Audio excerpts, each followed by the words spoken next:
La siguiente persona y la última que va a cerrar todo este hermoso congreso, tiene este encargo el padre Marco Canavò. Él es de la diócesis de Milán y estuvo 12 años de vicepárroco en la iglesia de Santa María Greca en Corato. Entonces conoce muy bien ahí y continúa colaborando con el sitio oficial y el periódico, enviando el comentario al Evangelio cada domingo. Entonces va a estar aquí don Marco Canavò.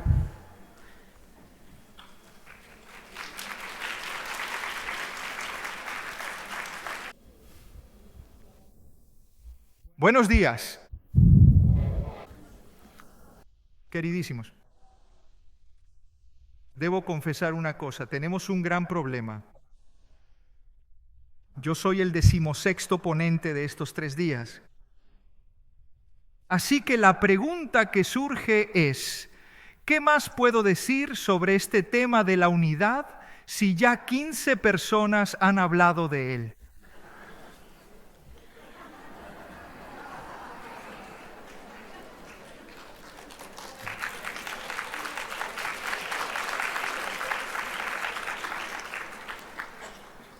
Durante estos días yo tenía mi ponencia delante y era un continuo. Esto ya se ha dicho, esto ya se ha dicho, esto ya se ha dicho, esto ya se ha dicho. Y ahora, de verdad, mis papeles se han reducido a lo esencial porque no sé qué más pueden esperar ustedes de mi ponencia. Pero los latinos decían repetita iuvant. Repetir hace bien, aprendemos. Y entonces deben disculparme si muchas de las cosas que se dirán en esta ponencia ya las han escuchado en las otras.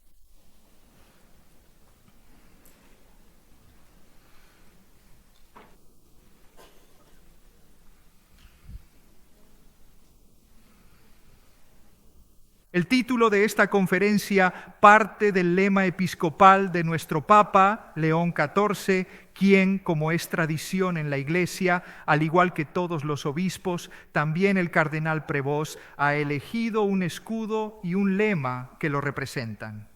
Este lema, que refleja su misión pastoral y compromiso con la fe, es una guía espiritual y símbolo de su servicio a la comunidad.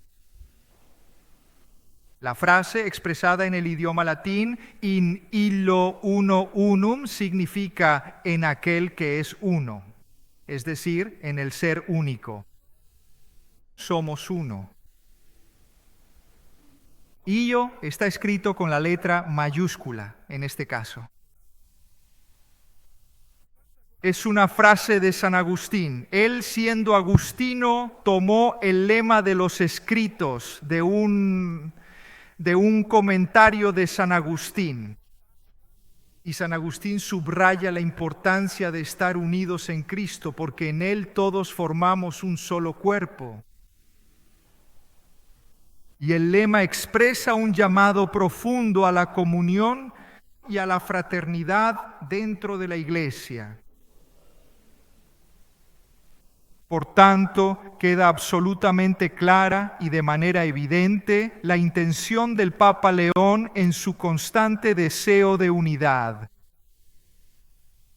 Se ha entendido muy bien, especialmente en las intervenciones de estos primeros meses, que lo que le importa al Papa para el bien de la Iglesia es que crezca en unidad.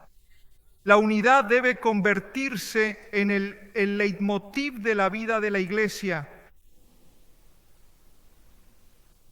Algo que el Papa expresó de manera clara y muy importante en uno de sus primeros discursos tras su elección, con estas palabras: la unidad ha sido siempre una de mis constantes preocupaciones, como atestigua el lema que elegí para mi ministerio episcopal. in illo uno unum. Una expresión de San Agustín de Hipona que recuerda que también nosotros, aun siendo muchos, en aquel único, es decir, Cristo, somos uno. Nuestra comunión, continúa el Papa, se realiza en efecto en la medida en que convergemos en el Señor Jesús. Cuanto más fieles y obedientes le somos, más unidos estamos entre nosotros. Yo creo que esta expresión del Papa es la síntesis que cada uno de nosotros debe llevarse de este congreso. Debemos ser obedientes y fieles a Jesús para estar siempre unidos entre nosotros, actuando con dedicación. Si no existe este vínculo, la unidad es solo una utopía, son solo palabras que nos seguimos diciendo, nos llenamos la boca con estas palabras, pero que luego no tienen ningún reflejo en la vida. Y continúa el Papa. Por eso, como cristianos, todos estamos llamados a orar, a trabajar juntos para alcanzar paso a paso esta meta, que es ser obra del Espíritu Santo. Fin de la cita del Papa. Este es el programa que el Papa, como obispo, eligió para su ministerio episcopal y que ha vuelto a proponer para su ministerio petrino. Y yo pienso, no por soberbia nuestra, que debe ser el programa que también nosotros, hijos de la divina voluntad, debemos elegir para construir el estilo que queremos asumir para vivir el gran don de la divina voluntad dentro de la Iglesia. Hace ya 19 largos años que vivo en este maravilloso, fascinante y extraordinario mundo de los hijos de la divina voluntad, desde que en el 2006 el Señor me concedió la gracia de ser enviado como vicario parroquial a la parroquia de Santa María Greca en Corato. No fue algo que yo quisiera, ni siquiera sabía que existía la parroquia de Santa María Greca.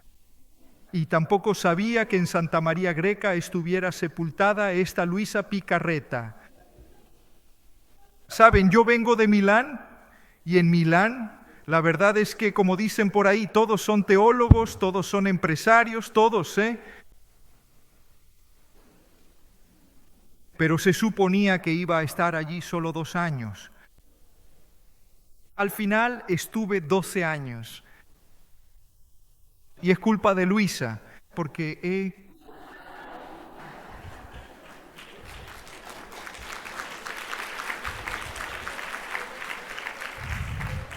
también Luisa tiene sus culpas. 12 años de gracia que me han permitido conocer profundamente, estimar sinceramente y amar a Luisa, pero sobre todo el gran don de vivir en el divino querer. Y de la lectura de los escritos, creo con mucha humildad haber entendido que el propósito de todo es vivir la existencia unidos a Jesús. Luisa ha buscado exclusivamente esto. Su gran deseo, que la acompañó desde niña, desde el día de su primera comunión, cuando empezó a oír la voz de Jesús, fue siempre el deseo de querer estar con Jesús, vivir con Jesús. Y lo que describe de lo que sucede al vivir en el divino querer es simplemente el efecto, la consecuencia que naturalmente resulta de este vivir unida a Jesús. Yo, en calidad de miembro activo, junto con otros amigos y compañeros, repartidos por todo el norte de Italia, que mensualmente nos reunimos de manera regular para leer detenidamente y reflexionar profundamente sobre los escritos de Luisa. Invariablemente, siempre surge esta pregunta tan importante y recurrente: ¿Y yo? Pero tú, ¿quién te crees que eres para poder realizar los actos en la divina voluntad? Porque los actos en la divina voluntad, en realidad, el verdadero y principal protagonista es Él, no tú. ¿Estoy verdaderamente unido a Jesús para poder permitirle a Él actuar plenamente en mí en todo momento? Cuando entro en la divina voluntad y hago el acto de fusión, empiezo a obrar en Él, porque es Jesús quien los cumple en ti. Tú entra, busca a Jesús, está con Él, únete a Él.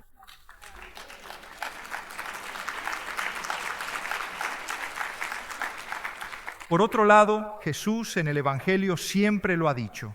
Busquen primero el reino de Dios y su justicia. Nosotros queremos hacer el resto sin buscar el reino de Dios. Ella que se ha estrechamente unido y fundido en Jesús, ella, la mujer que con fe y amor se ha unido y fundido en Jesús, que ha encontrado su plenitud en Él.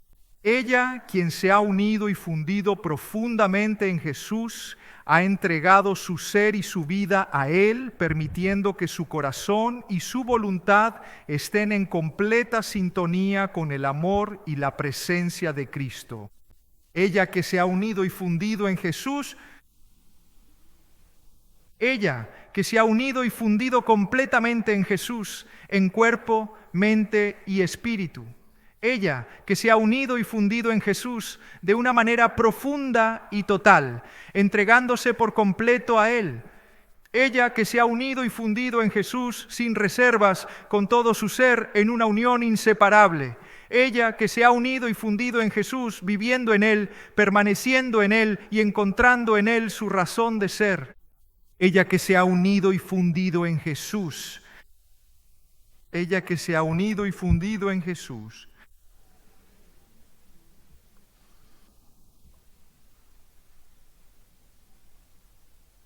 Ella que se ha unido y fundido en Jesús. La experiencia de Luisa quiere precisamente llevarnos a este ser uno en Cristo. Esta expresión de ser uno en Cristo en el Nuevo Testamento es la fórmula más repetida. Fui a revisar el diccionario bíblico y descubrí que en San Pablo esta expresión, ser en Cristo, en las cartas de San Pablo se repite 164 veces. Y en el Evangelio de Juan en total 24 veces en el texto sagrado. No hay en todo el pensamiento cristiano una fórmula más completa, pero también la fórmula más incomprendida para definir la experiencia cristiana, el ser uno en Cristo. Nosotros de Jesús conocemos sus 33 años de vida en la tierra, su presencia silenciosa en el tabernáculo y nada más. Pero hay otra vida de Cristo que no se conoce y que en cambio creo que debemos aprender a conocer. Y entonces la pregunta que nos hacemos es, ¿pero cuál es esta otra vida en Cristo? Un día Pablo de Tarso, que se llamaba Saulo de Tarso, se dirigía a Damasco para perseguir a los cristianos. Pero una luz lo hace caer del caballo en el camino y desde lo alto una voz grita, yo soy Jesús, a quien tú persigues. Pero, ¿quién es este Jesús? Pablo está persiguiendo a los cristianos. Es verdad. Pero si persigue a los cristianos, ¿qué puede hacerle a Jesús crucificado hace ya muchos meses y ascendido al cielo? Jesús ascendió al cielo. ¿Por qué Jesús dice, yo soy Jesús a quien tú persigues, mientras Él está persiguiendo a los cristianos? Y sin embargo, la voz dijo eso. Entonces pregunta, ¿significa que Cristo y los cristianos son quizás la misma cosa? Exacto. Los cristianos que Saulo persigue son en realidad seguidores de Jesús.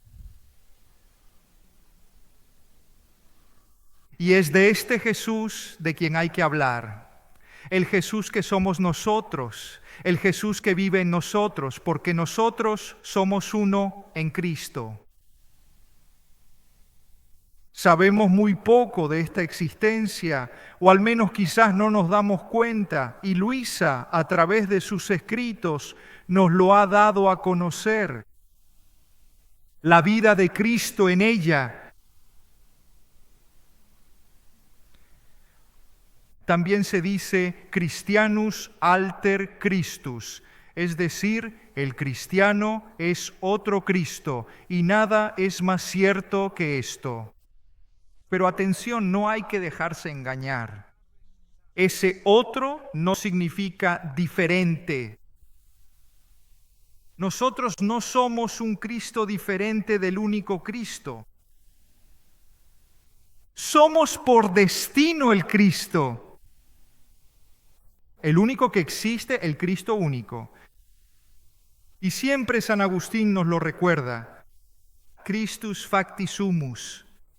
Nos hemos convertido en Cristo. No debemos convertirnos en algo diferente a Él, debemos convertirnos en Él. El cristiano forma una sola cosa con Jesús. Jesús no es todo Él sin nosotros, y no es todo Él si no somos una sola cosa con Él, incorporados a Él. Nosotros formamos la parte integrante de su unidad total. Por lo tanto, para que sea completa, esta reflexión nuestra requiere dos partes. La relación de cada cristiano con Jesús, dimensión vertical, y las relaciones recíprocas entre todos los miembros de Cristo, relación horizontal. Vertical y horizontal forman una cruz.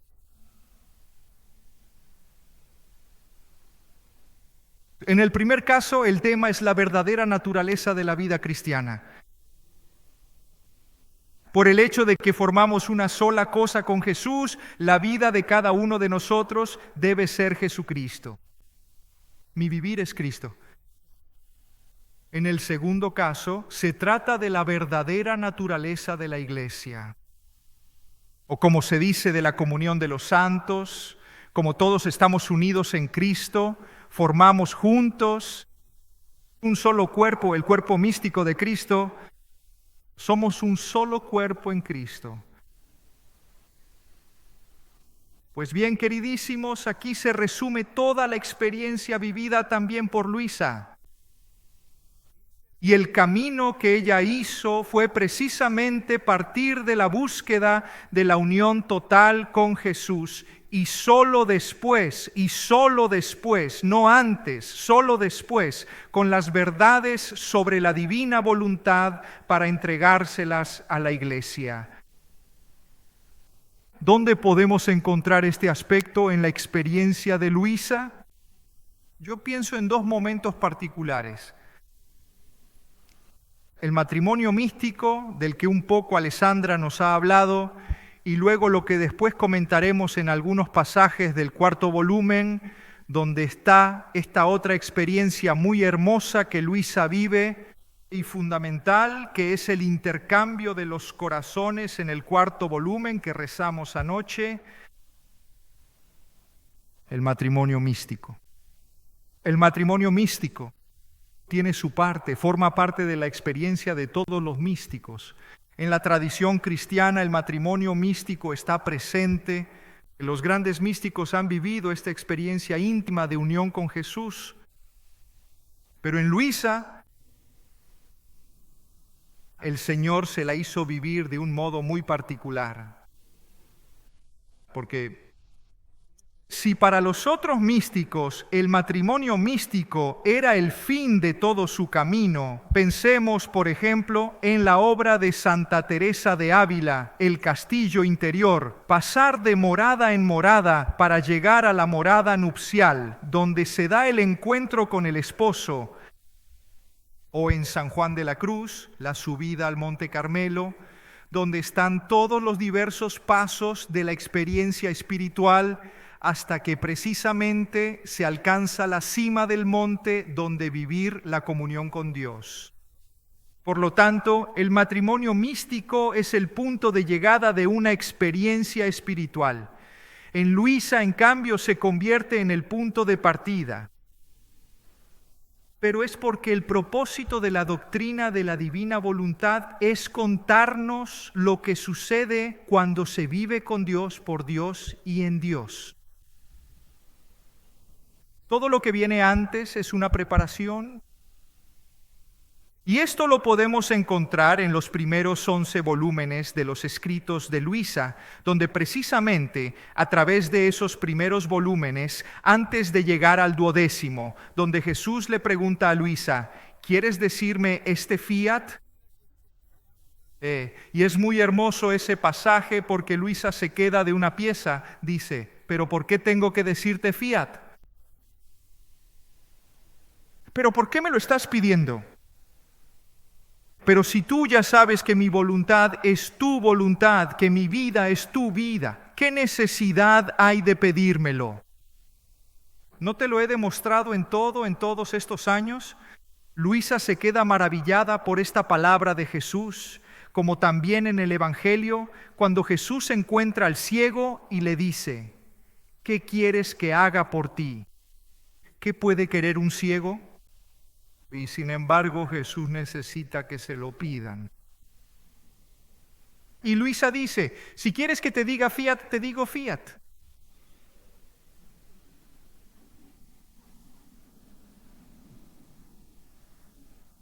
Entonces,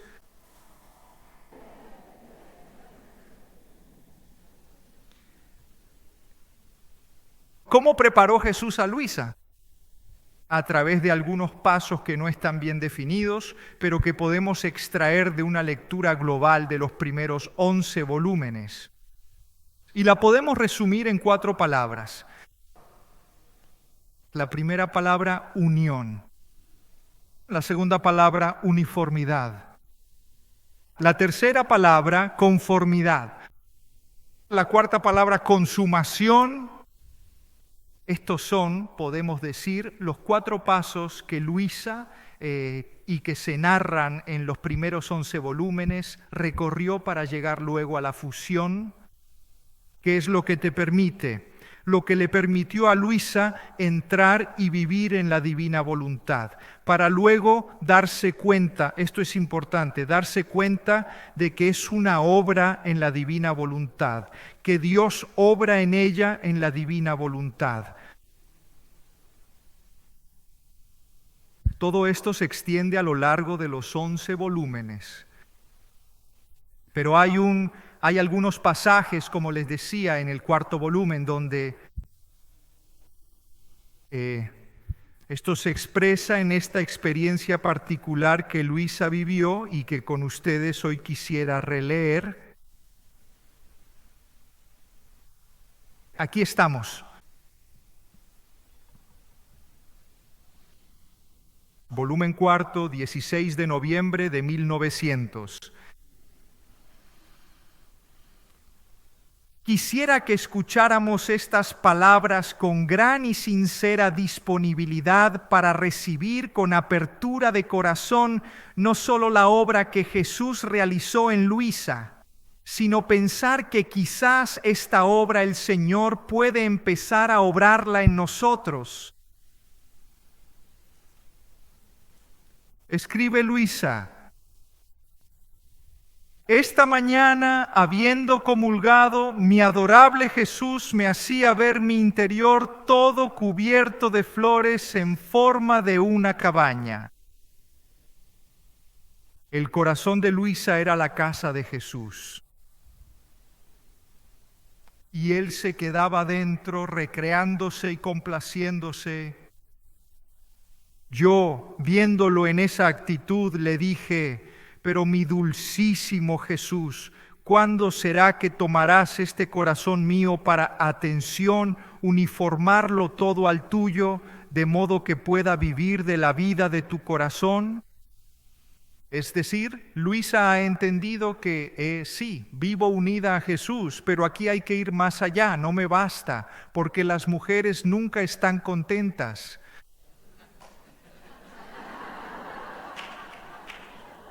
Y por eso Luisa pide siempre, siempre más.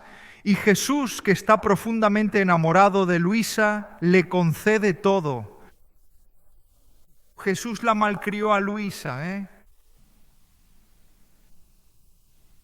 Mi dulcísimo Jesús, ¿cuándo será que tomarás este corazón mío para uniformarlo todo al tuyo, de modo que pueda vivir de la vida de tu corazón? Y mientras decía esto, mi sumo y único bien tomó una lanza y me abrió la parte donde corresponde el corazón. Y luego con sus manos lo sacó y lo miró por todas partes para ver si estaba despojado y tenía las cualidades para poder estar en su sacratísimo corazón.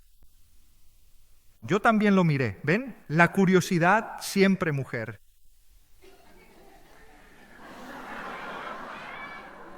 No es desprecio, es solo para aligerar el día, Eso es. Luisa es curiosa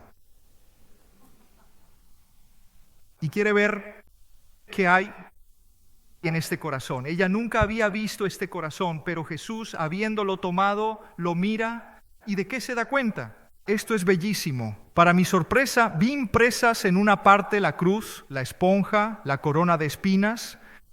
Imagínense.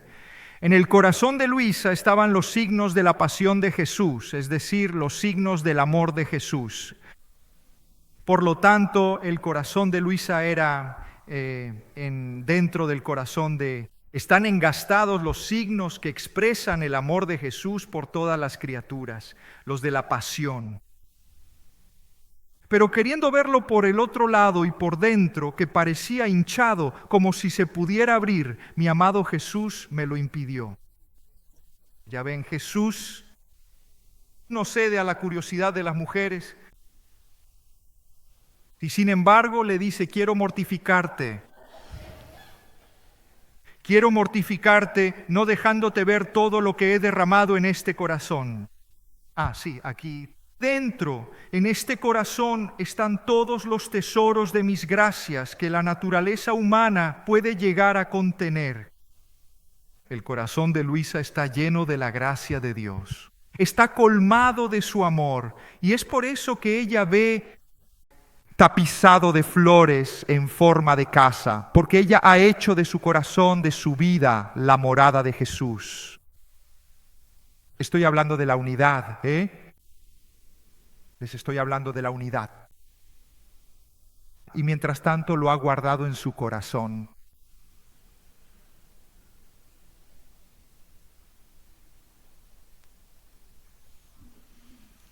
Ahora más que nunca te conviene fijarte en el centro de mi querer, teniendo como corazón solo mi amor. Ni siquiera por un solo instante debes salir de él, y solo mi amor encontrará en ti su verdadero alimento. Y si encuentra en ti en todo y por todo mi voluntad, en ella encontrará su contento y la verdadera y fiel correspondencia. Donde hay correspondencia, hay unidad. Nos lo ha recordado hace pocos minutos el Padre Carlos. Donde hay correspondencia, allí está la unidad.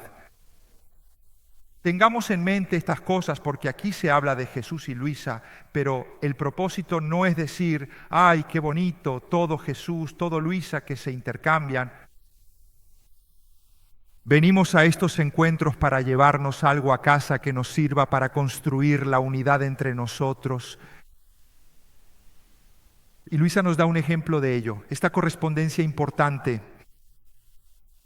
Luego, acercándose a la boca, me ha enviado otros 3 soplos y al mismo tiempo ha vertido un licor dulcísimo que me embriagaba por completo, por lo que presa de un entusiasmo decía, ves, tu corazón está en el mío, por lo tanto ya no es tuyo.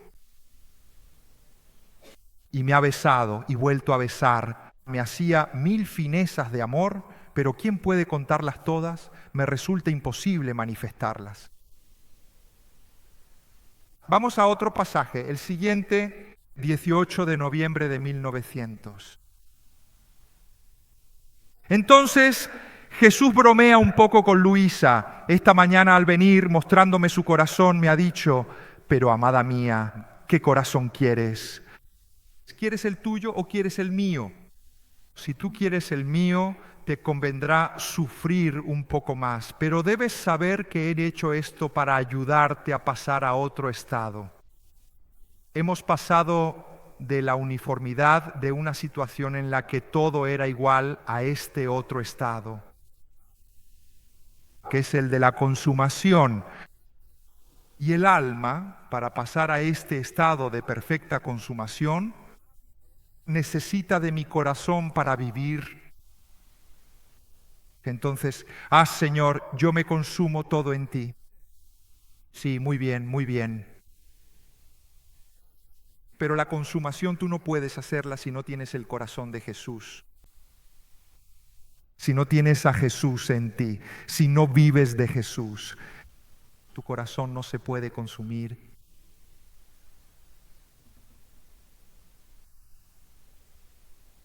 Y yo, toda temerosa, respondí: dulce amor mío, mi voluntad ya no es mía, sino tuya. Haz lo que quieras, si eso es lo que deseas, y yo estaré más contenta. Este otro pasaje, madre mía, voy con retraso. Mi adorable Jesús continúa mostrándome mi corazón en el suyo, pero tan transformado que ya no reconozco cuál es el mío y cuál es el de Jesús. Lo ha conformado perfectamente al suyo, le ha impreso todas las insignias de la pasión, haciéndome entender que su corazón, desde que fue concebido con estas insignias de la pasión. Y Jesús dice: amada mía, debiendo vivir de mi corazón, te conviene emprender un modo nuevo de vivir. Un modo nuevo de vivir. Cuando hay un nuevo modo de vivir, en el lenguaje cristiano se dice una conversión. ¿Y cuál es la conversión? Primero,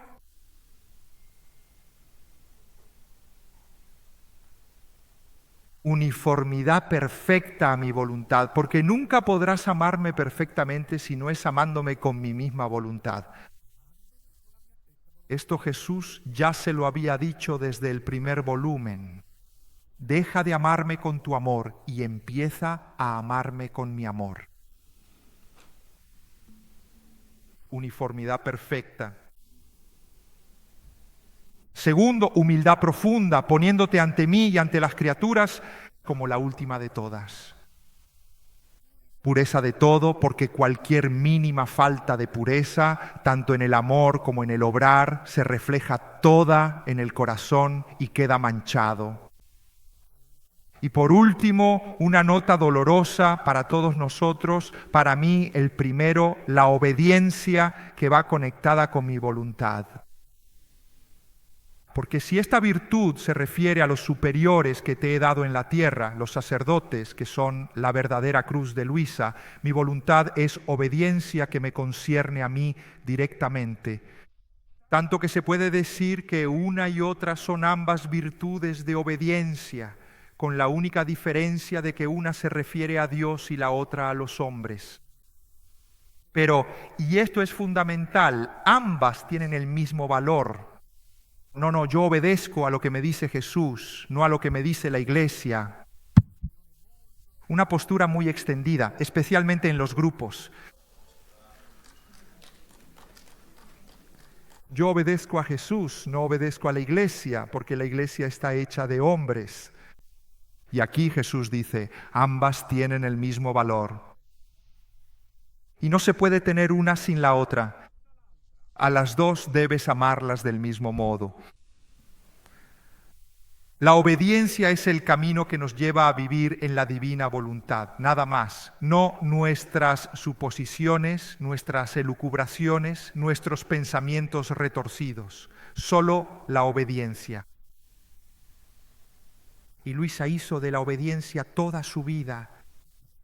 Por obediencia escribe y por obediencia deja de escribir, sin ponerse a decir El Papa se ha equivocado porque no debía decirme que la carta que Luisa escribe después de que le llegara la invitación a no escribir es de total sumisión a la autoridad del Papa, que decía: si el Papa y si la Iglesia considera que lo que escribo va contra su doctrina, contra la doctrina de la Iglesia, que mis escritos sean quemados. Estos son los santos, no aquellos que porque la Iglesia quizá duda un poco y los manda a callar, dicen: entonces la Iglesia no entiende nada, la Iglesia ya está toda endemoniada, No. Al Padre Pío lo hicieron pedazos, lo destrozaron. A Santa Faustina la hicieron pedazos, la destrozaron. A Luisa la hicieron pedazos, la destrozaron. Pero ellos siempre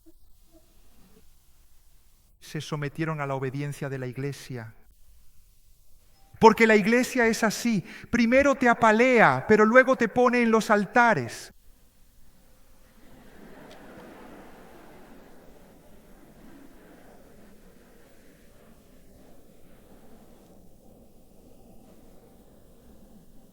Atención.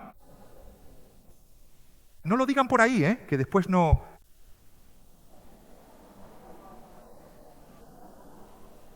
Bueno, pero decirlo aquí es como decírselo a todos. Atención, se engañaría quien quisiera buscar aquí una espiritualidad como todas las demás espiritualidades. Aquí no se habla de una espiritualidad, aquí no se habla de un carisma. La divina voluntad es el fundamento de toda espiritualidad. En la casa del Padre hay muchas moradas. Algunos eligen como virtud principal la de practicar la pobreza, la humildad, la caridad, y esto con muchos matices. Otros, en cambio, preferirán adoptar como incentivo para su ascenso una verdad doctrinal, por ejemplo, el Sagrado Corazón, la imitación de Cristo o de la Virgen en este o en aquel misterio. Y esto habla de la riqueza de la Iglesia. Ustedes saben que el Espíritu Santo es omnisciente, pero no logra saber cuántas órdenes religiosas femeninas existen. Son tantas que ni el Espíritu Santo lo sabe. Pero esto habla de la variedad de los carismas. Pero por encima de estas auténticas diversidades de carismas que demuestran la riqueza de la Iglesia, no hay que olvidar el punto de origen común. La única fuente verdadera que alimenta esta veta espiritual, que es una sola, el ser uno en Cristo Jesús, nuestro Señor. Santa Catalina de Siena, San Francisco, Santo Domingo, San Benito, Santa Teresa de Ávila, San Juan de la Cruz, San Ignacio, Santa Margarita, Santa Teresita, Santa Faustina y un largo etcétera. Y son todos maestros de la vida espiritual a lo largo de los siglos y se han sentado, podemos decir, junto al pozo de donde brota el agua viva.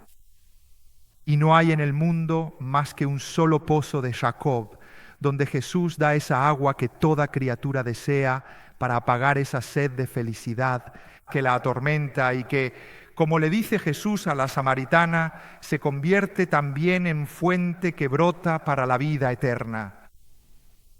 Por lo tanto, la única base es Jesús.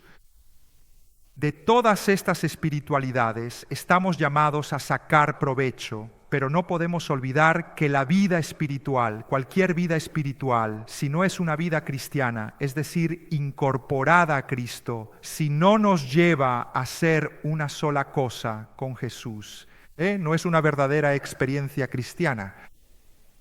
Y aquí quisiera decir algo que para mí es muy importante, pero quisiera que me entendieran bien. Normalmente, cuando descubrimos algo grande, maravilloso, decimos, es algo exclusivo, porque la grandeza excluye a todos los demás. Pues bien, esto no se aplica a la divina voluntad. La divina voluntad no es exclusiva, la divina voluntad es inclusiva porque abarca todos los carismas, todas las espiritualidades. Pero yo soy parte de la renovación en el espíritu, pero he conocido a Luisa. Tengo que dejar de ir a la renovación, tengo que dejar de ir con los neocatecumenales, tengo que dejar de ir a la acción católica. No, debes seguir yendo allí y debes vivir la divina voluntad en ese carisma, porque esa es tu vocación, tu llamada. La divina voluntad sirve para vivirla en profundidad y de manera plena. Tenemos un ejemplo. Tenemos aquí a los benedictinos y a las benedictinas de la divina voluntad. Ellos no son seguidores de Luisa Picarreta, discúlpenme. Ellos son seguidores de San Benito. Su carisma es la experiencia de la regla de San Benito. Pero han descubierto, y esta es la manera correcta de vivir la divina voluntad, han descubierto que la divina voluntad, los escritos de Luisa, pueden ayudarles a vivir en plenitud su modo, su carisma. Yo los visito a menudo, solo porque tengo que hacer el risotto, no por otra cosa. Porque cuando voy a visitarlos, los monjes me esclavizan en la cocina. En fin. Porque son americanos, así que no saben comer las exquisiteces. Concluyo, voy por 45 y 5 segundos, concluyo. Concluyo contándoles una historia breve e interesante. ¿Puedo compartirla con ustedes? Sí. Se cuenta que durante una interesante clase de medicina, un profesor le preguntó a un estudiante, ¿cuántos riñones tenemos? El estudiante respondió, 4. ¿4? Respondió el profesor con desdén, con ese aire típico de quien goza humillando al que se equivoca. El profesor que él lo sabe todo. Y luego, dirigiéndose al asistente, le dijo, trae un poco de hierba porque aquí tenemos un burro.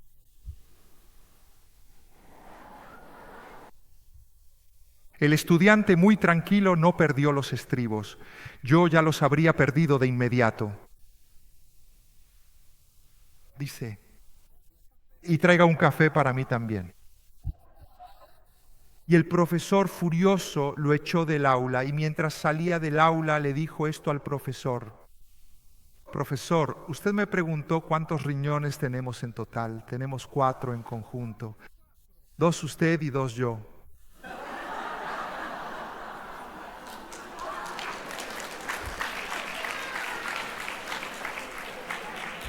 El pronombre nosotros incluye a ambos. Por lo tanto, la respuesta es correcta. Y luego, con una sonrisa, añadió, buen provecho, profesor, y que disfrute la hierba.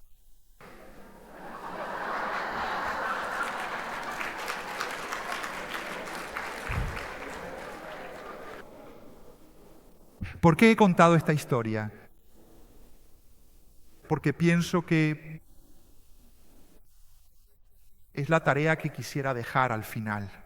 Me han puesto de último precisamente porque tenía que atar todos los cabos de todo esto. Y muchas cosas que han escuchado estos días las han vuelto a escuchar también de una manera quizás un poco más jocosa, mucho más ligera aquí. Pero el contenido está todo ahí. Pero quisiera que saliéramos de este congreso, de este importante encuentro, con esta firme convicción, como nos ha recomendado esta pequeña historia, que no es suficiente simplemente conocer, sino que también hay que comprender verdaderamente. Por eso quisiera que cada uno de nosotros, al volver a casa y retomar el camino en nuestros propios grupos, en nuestras propias comunidades, recordáramos que no es suficiente tener los conocimientos de la divina voluntad si no los comprendemos, o mejor dicho, si no los vivimos. La unidad se realizará cuando las verdades sobre la divina voluntad no sean solo conocidas, sino sobre todo comprendidas.